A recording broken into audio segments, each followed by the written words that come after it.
Ready or not, here I come. You can't hide.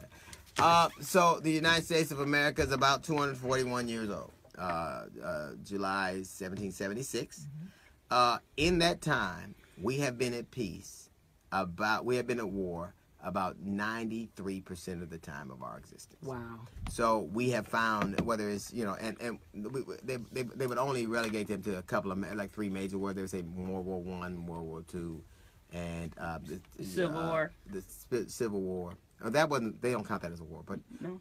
We have been fucking with shit.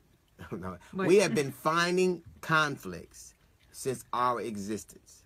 Now, there's nothing new about, like, even the thing with North Korea, that didn't ever really stop. They just had a ceasefire, and so that war's still going. Afghanistan, there are wars that we never counted as wars. We've been to Iraq a couple of times. We've been to Vietnam. We've been to North Korea. We've been to Korea a couple of times. Various other places around the world, but we have been at war, or in some kind of military conflict around the world.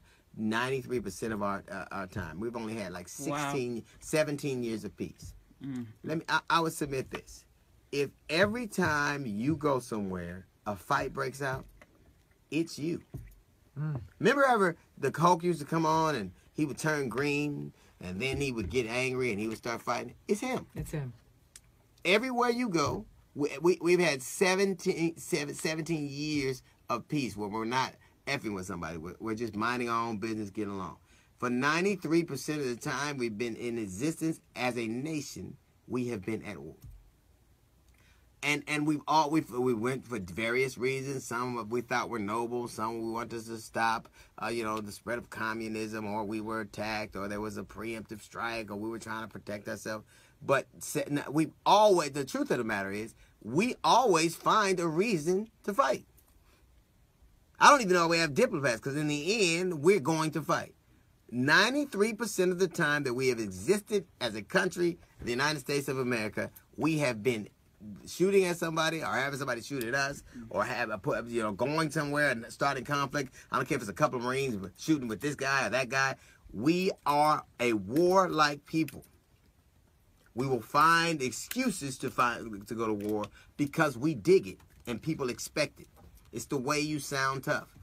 Like I remember when President Obama, they didn't like him until he killed Barack Obama, until he killed Saddam Hussein. Until he killed Bin Laden.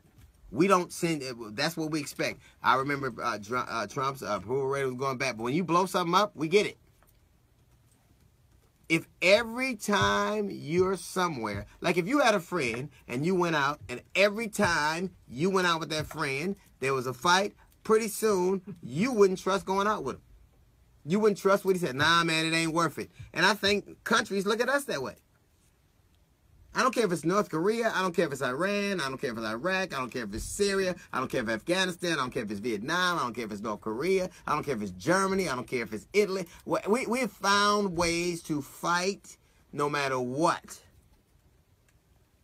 If every time you go somewhere, a fight break out, you don't need to look for the asshole. It's you.